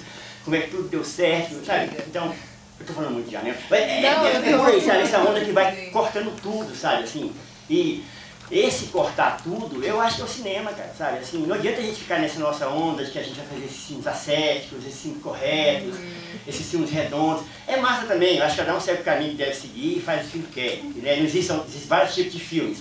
Mas eu acho que o filme desorganizado é um filme muito vivo, sabe? E eu acho que o filme desorganizado, ele tem que criar uma estrutura muito forte, inclusive, vamos dizer assim, de uma certa racionalidade, para combater justamente aquilo que vem contra. Porque é um tipo de filme que ele não serve... Mas lab, você acha que eu vou fazer lab? Para que diabo serve o lab, me diga aí? Que diabo vai fazer um lab na tua vida, tu um filme como esse? Entende? A primeira coisa que as pessoas vão fazer é categorizar os personagens. É limar a energia que elas têm. Não que, sabe, esses elementos todos assim que a gente está falando, de novo assim, para mim é como a vida e a política. De novo, se a gente pensar de novo um parâmetro do que foi a política brasileira dos últimos 8 anos, é exatamente essa discussão, na minha leitura, do vácuo que a gente deixou de identidade para outras pessoas. Porque a nossa força, que eu me incluo nesse lugar, porque eu só faço cinema, porque eu faço cinema dentro de uma política pública de cinema. Se não houvesse a política pública de cinema, eu jamais faria filme. O PT fazendo assim, ó, agora vai ter corte para a periferia. Eu jamais faria filme se não fosse isso. Mas essa energia que a gente faz aqui, ela também é uma espécie de antimodelo. Porque não serve para a gente, como exemplo, sentar no lago e dizer assim, ó, não, a gente é de periferia, é massa, a gente faz um filme assim, assim, assado. Não, porque a gente está falando, não, a gente é de periferia, mas a gente também quer a forma. A estética é importante para a gente. Porque também é outro lugar de muito preconceito falar bem. Algumas pessoas falam, mas vocês agora viraram muito formalistas. Por que não? Eu quero ser formalista mesmo, sabe? É por aí mesmo, eu quero fazer os planos assim que eu vou falar, meu irmão, vamos fazer 16 horas esse plano aí, serve pra quê? Pra nada, pra mim. É pra mim, eu vou botar um quadro na minha casa também. Por que eu não posso colocar um quadro na minha casa pra falar isso também? E se tu colocou a vida toda aí na tua casa? Agora tu enjoou dele, não posso mais também. Aí também não é assim, entendeu? Eu quero também agora, sabe? É mais ou menos assim, a fila vai andando, a fila pra mim não anda assim, ela anda assim, sabe? É muito mais lá, a fila pra mim é um círculo. E é tipo um axé de círculo ali, igual futebol, não é futebol. Vou falar de futebol, não porque futebol eu falo de história, não serve pra nada, assim. Vou vendo pra falar de futebol. Desculpa. Eu posso só emendar uma coisa? Desculpa, eu vou te interromper porque a gente tem mais gente pra perguntar. Então vai ter depois. Muito no limite Mas do horário se da quiser, sala, se desculpa, quiser, depois eu- a gente fala. Se quiser lá fora, a gente pode. Isso, sabe Qual é o porque prazer? é o Qual é o limite prazer? que a gente... Imagino que sempre achei sensacional. Mas foi uma pergunta bem rápida, assim, a gente pra não alongar. Eu vejo uma proximidade muito grande desse filme, assim, até diferente dos filmes anteriores, assim, com o cinema aqui de Belo Horizonte, né, do Baronesa, nesses dois filmes principalmente, de Baronesa e A Vizinhança do Tigre. Eu queria que você elaborasse, assim, claro, você tem sua marca, assim, até um pouco do absurdo seu, de colocar um posto de petróleo em Ceilândia, mas mais isso, assim, a gente comentar essas proximidades, assim, ou não, né? Fazer mais uma, Boa noite, obrigado pelo filme. Eu sou o Henrique, também sou baiano. Eu queria... vou tentar ser breve. Eu ia mais comentar um detalhe, acho que a minha pergunta já foi respondida, mas ainda quero destacar, assim, porque eu notei um detalhe pequeno e singelo, mas que me comoveu bastante, que as personagens, principalmente a Leia, às vezes, algumas vezes no filme contam uma história e conta duas vezes a mesma história, na mesma cena, né?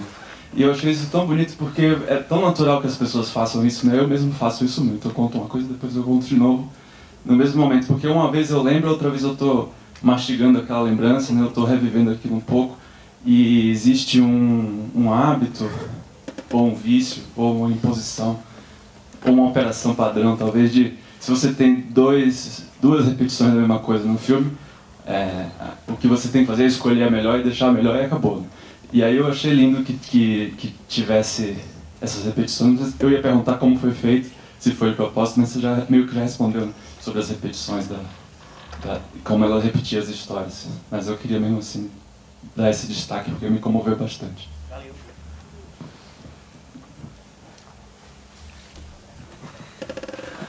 Obrigado, Cora.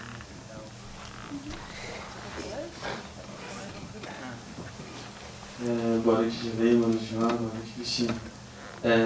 Eu pensei muito, assim, assistindo o filme. Eu gosto muito quando eu assisto um filme e ele conversa com outros filmes que eu assisto, que eu gosto muito. Eu acho que o legal do cinema é isso, assim, de, às vezes, realizadores que nem se conhecem, estão numa mesma sintonia, contando uma história e tudo. Lembrei muito de A Vizinhança do Tigre assistindo, lembrei de Close Up do Kiarostami também, desse linear, né, entre ficção e documentário. E você falou que vocês recebem a fragilidade dessa estrutura, e eu sinto que essa fragilidade é justamente a força disso, né? Que a ficção não seria bastante para contar essa história, e o documentário também não seria bastante, logo vocês juntam os dois e aí sim atingem o objetivo que vocês querem. Eu queria saber se assim, o filme ele perpassa um momento político do Brasil muito incerto, e vocês lidam como se esse momento político do Brasil, principalmente do passado, se visse como inspiração. Essa questão do petróleo e tudo, e queria saber se quando vocês estavam elaborando esse projeto, se já tinha meio que definido na cabeça de vocês que vocês queriam também registrar esse momento político do Brasil. E eu acho muito interessante porque os personagens desse filme estão sempre falando do passado, né? De que eles já viveram, o que marcou eles, que é algo que deixa eles mais eles, né? Porque eles são o passado. E não nos restava, né, naquele momento político que a gente estava, aqui por mais ou menos 2018, não olhar para o passado, né, porque o presente era tão duro, então a gente olhava para o passado para fazer com que a gente existisse, né, desse mais força, né, um momento mais feliz e tudo. Então eu queria que vocês me contassem, por favor, isso, assim, se vocês já estavam pensando em juntar disso, até registrando o momento, sabe?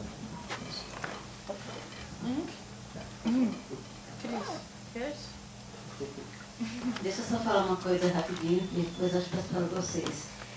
Eu acho assim, acho complicado a gente ficar fazendo comparação de cinemas e cineastas que que tem uma expressão muito própria.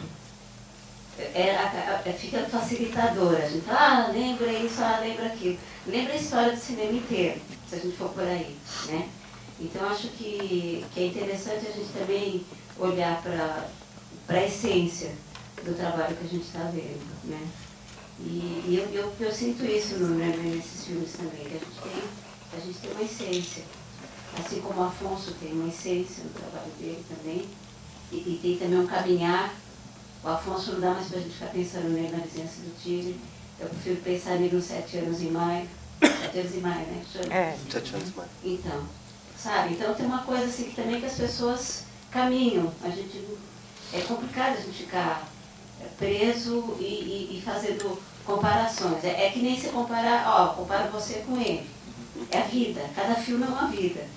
Então eu tenho um pouco de problema, não sei alguns filmes que são declaradamente miméticos, que ficam chupando o processo de criação do outro, que existe também. Aí eu olho e faço essa comparação para desmerecer. Né? Agora, quando você tem processos de criação que a gente está olhando, né? Você vê uma construção que corre risco, inclusive, né? Que isso que é bonito, que corre risco, eu prefiro não lidar com comparações. Todos são bons, todos são grandes, todos têm suas medidas, né? Acho que não faria esse tipo de comparação. Eu acho que vocês Deu aula já. A aula está dada. Eu acho que eu vou responder um pouco à tua questão em relação à memória, que se relaciona um pouco também com essa questão da repetição, eu acho. Eu acho que a questão da repetição é tanto, para mim, pelo menos, não sei, talvez Cristo, enquanto montadora, falaria de uma coisa completamente diferente, mas é quase que uma marca da natureza do processo, não é? Muitos daqueles planos foram filmados, na mesma cena, foram filmados uma semana ou 2 semanas, um entre os outros, não é? Por exemplo, onde eu acho que há mais repetição é no bunker, aquele bunker que elas constroem, não é? O que é aquilo? O Bolsonaro tinha acabado de ser eleito e o lote não estava pronto ainda. E a gente já tinha esgotado o que a gente chamou a primeira fase do lote, não é? Aquela cena que vocês veem, que está agora no final do filme, quando a Chitara entra por dentro dos milhos e é o primeiro momento que a gente vê aquela casa, foi o primeiro plano que a gente filmou naquela casa. A gente acompanhou toda a construção e filmou toda a construção, levantar as máquinas, começar a perfurar água, no tempo em que havia água, no tempo em que havia um vírus no filme, tudo isso, né? Aí, quando a gente chega no bunker, é mesmo pensar que estava todo mundo sentido encurralado nesse sentido, eu acho, assim. O país que ia ser, ou o sol nascente que ia ser amanhã não era o mesmo já, e eu acho que as pessoas ali sentiram isso muito na pele, porque uma das primeiras coisas que o Bolsonaro falou foi como é que ia ser mais difícil a vida dos presidiários, né? Então era aquilo que as pessoas conversavam na rua, que é tipo, como é que vai ficar, já é tão horrível lá dentro, como é que vai ficar, como é que é possível ficar pior ainda, não é? Então as pessoas sentiram muito na pele esse primeiro momento também da eleição, sendo que na Zelândia 70% das pessoas votaram para o Bolsonaro, mas foi a primeira coisa que foi ouvido, foi a primeira coisa que foi sentido também no corpo assim, né? Então a gente constrói aquele bunker e decide como que encerrar-se lá dentro para pensar um pouco essa questão do que era a memória de uma geração destas mulheres. Nós decidimos trabalhar com mulheres de 35 a 40 anos, que era um pouco a geração que nos interessava, porque era uma geração que estava entre duas. As mães delas tinham sido as mulheres que construíram Ceilândia, não é? Portanto, as mulheres que fizeram parte da remoção, que vieram do Morro do Urubu, que foi um lugar que foi construído para a prostituição na construção de Brasília e que foram removidas, muitas delas mães solteiras, muitas delas grávidas, com filhos pequenos, para a Ceilândia. Então a Chitara e a Leia são as filhas dessa primeira geração de mulheres, mas elas não são jamais as mulheres que estão hoje na rua, as mulheres que têm 20 anos, que controlam, que estão ali nas esquinas também, né? Que é um corpo completamente diferente, que veste de uma forma diferente, assume o espaço de uma forma diferente. E nós interessávamos muito, esta geração em específico era uma geração que já tinha vivido a rua, que já tinham vivido um controle da rua, que trazia no corpo as marcas dessa história também e que estava também disposta a contar as suas memórias. Nós falávamos muito com elas dessa ideia tipo, do cowboy velho solitário, tipo, o que é que seria isso para estas mulheres? E o que é que seria o contar essas memórias? Então acho que o filme começa a construir também muito aí. A Chitara e a Leia são duas meias irmãs que na verdade nunca passaram muito tempo juntas. Elas têm o mesmo pai, o Lasqueira, mas elas não cresceram juntas. Então elas tinham também muita coisa assim para falar uma com a outra que foi muito bonito, era muito bonito para nós. Nós passámos 18 dias ali naquele bunker filmando e é isso. Uma coisa que nós falamos para as atrizes, para tudo o que o Adrilé falou, foi que para elas não mudarem a forma de falar, porque como não há cinema na Ceilândia, o modelo de representação é aquilo que vem das novelas, não é? Então as primeiras cenas que nós filmamos é tipo num português corretíssimo e a tentativa de uma intuação assim, né? Nós passamos muito tempo, não, é o filme que tem que correr atrás de vocês, é o filme que tem que correr atrás da forma como vocês conversam, nas esquinas, da gíria, do contar da história. Então a repetição faz também parte disso, não é? Então, tipo, depois quando a gente chega à montagem, que diz, a gente conversava muito de também como fazer justiça a essa forma de contar, que é específica daquele lugar, daquelas mulheres, das memórias delas, da forma como elas querem falar sobre elas. Eu acho que é um pouco isso. Acho que é isso, assim, acho que tem, quando tu fala dessa história, eu acho assim, cara, eu acho que o tempo que a gente faz os filmes é um tempo, de novo, um mundão, né? O Brasil é um mundão, a periferia é outro mundão diferente, assim, né? Mas eles também são muito convergentes, né, assim. Eu tenho uma coisa que eu acho que é muito doida, assim, cara, se tu bota uma câmera na rua e deixa a câmera aberta ali, tu prevê o futuro, eu acho, sabe? Qualquer câmera na rua de quebrada é previsão de futuro. Porque tudo vem antes, assim, o desemprego vem antes, a dor vem antes, o encarceramento vem antes, sabe? O acusado de ser alienado vem antes, tudo vem antes, assim, né? Então, tu botar uma câmera na rua, rapidinho tu vê, cara, alguma coisa está acontecendo que a gente não viu ainda, assim. Em relação a essa história, assim, por exemplo, do cinema, eu sei, cara, assim, eu acho que o cinema brasileiro é um cinema muito foda, né? É muito incrível o cinema brasileiro, assim. Tem todos os lugares que se olha no Brasil, sempre tem uma geração surgindo muito forte, assim. Eu acho que é um dos poucos lugares do mundo que tem essa potência, assim, de toda hora surgir um filme muito foda, assim. E esses filmes, obviamente, que dialogam entre si. E dialogam contra si, vamos dizer assim, tá? Dialogam entre si e contra si, né? Eu acho que isso é muito massa. Tanto dialogar entre si, como dialogar contra si. Tanto é legal você aderir a algumas coisas, como é legal você enfrentar outras coisas, assim. Né? E, obviamente, os filmes de Minas são a coisa incrível. O André está aqui, o filme de plástico, né? Todos esses filmes que surgiram dessa geração são muito incríveis. E também gerações anteriores. E também, se a gente pensar assim, eu fico pensando, se eu fosse ter uma referência, era Blade Runner, não era, sabe? Queria fazer um Blade Runner, mas nunca faço Blade Runner, sabe? Assim, uma coisa é você querer fazer, né? Uma coisa é você, inclusive, ter uma referência para fazer um filme. Outra coisa é como que o filme se desenvolve. A referência pode ser uma espécie, é uma prisão também. É massa, mas pode virar uma prisão, porque o excesso de referência tira a autoria, eu acho. E a autoria é o único lugar possível que a gente pode sobreviver enquanto cinema, eu acho. Sabe? Os filmes gagos, os filmes falam rápido, os filmes estranhos, os filmes que não se encontram. Esses filmes são assim mais massas no destino, né? Porque o resto, assim, se for pra ver filme igual Netflix, eu vou ver Netflix. Se for pra ver um filme parecido com Blockbuster, eu não vou assistir um pastiche, desculpa. Eu gostei que assim uma abobrinha, né? Tipo, entendeu? Assim, eu acho que a gente tem existe essa potência desse diálogo. Então, o diálogo do cinema brasileiro nunca cessou, eu acho. Isso é muito incrível, assim. A gente está falando, inclusive, de filmes muito remotos, inclusive. Está falando de Bang Bang, inclusive. Está falando de Sganzella também, inclusive. Está falando também de alguma coisa ali de Glauber, alguma coisa de Joaquim Pedro. Eu achei, óbvio, a gente vê os filmes também. Essa memória dos filmes também está na cabeça da gente. E eu acho que quando ela vem, é muito boa, sabe? E quando você busca ela para trazer enquanto marca, aí eu acho que está sendo perdido, eu acho assim. Nunca vai ser Sganzella, não vai ser o Tonashi, nunca vai ser. Sabe? Então é mais ou menos assim. Então, eu acho que as referências são nesse sentido assim. E o tempo, eu acho que tem esses tempos assim. Sabe? Quando a gente faz um filme, que um filme tem uma aderência, vamos dizer assim, tem filmes que têm aderência. Daquele momento histórico.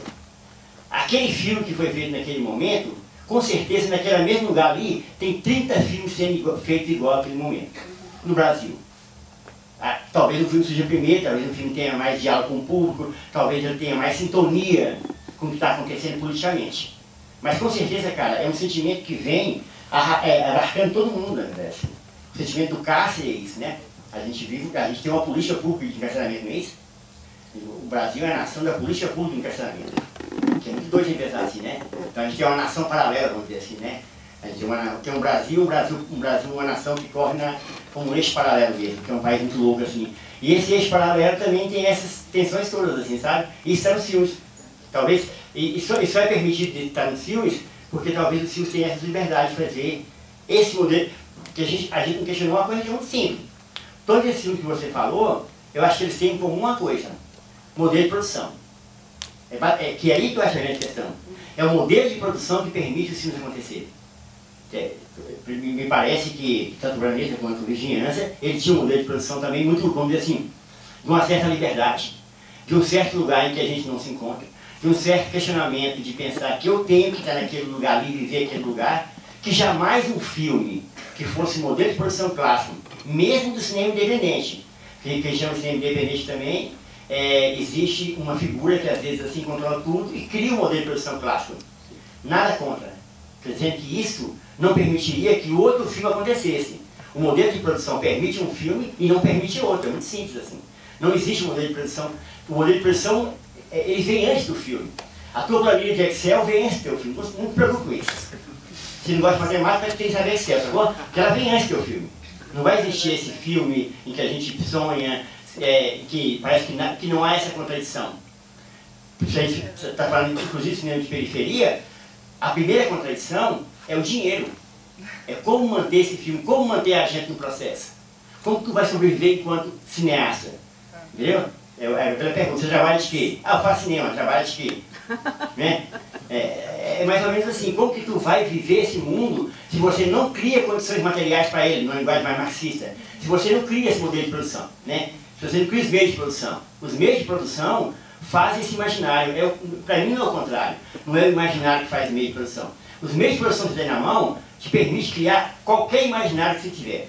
Se você tem um filme minimamente com recurso, com um personagem, por exemplo, de periferia, você propõe a ele qualquer situação absurda que ele vai viver aquele mundo porque ele está recebendo por aquilo também. Porque ele vive daquilo, é o ofício dele.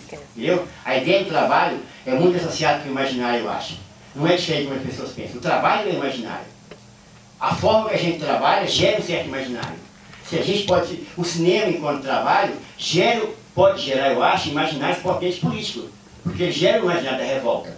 Então eu acho que tem esse jogo bom jogando assim, sabe? Os filmes eu acho que todos são cortados entre si, vamos dizer assim. Os filmes de uma geração, de uma mesma geração, sempre são cortados entre si. Sempre são tributários um do outro em vários sentidos. Em 2002 a gente fez o filme A Cidade Uma Só, isso era 2012. Que essas conversas já tinham todas também, da representação, do Gilmar, era só personagens. A gente estava também, vamos dizer assim, num laboratório lá em 2012 pensando nisso. Não é que a gente estava pensando sozinho, a gente estava pensando em vários momentos desse tipo de filme. E quando esses filmes aparecem, talvez, eles aparecem nesse lugar. Que é o contrário, como exemplo, quando os filmes, eu acho que os filmes aparecem dentro da lógica do que a gente chama de filme hoje, o que é permitido ser um filme hoje.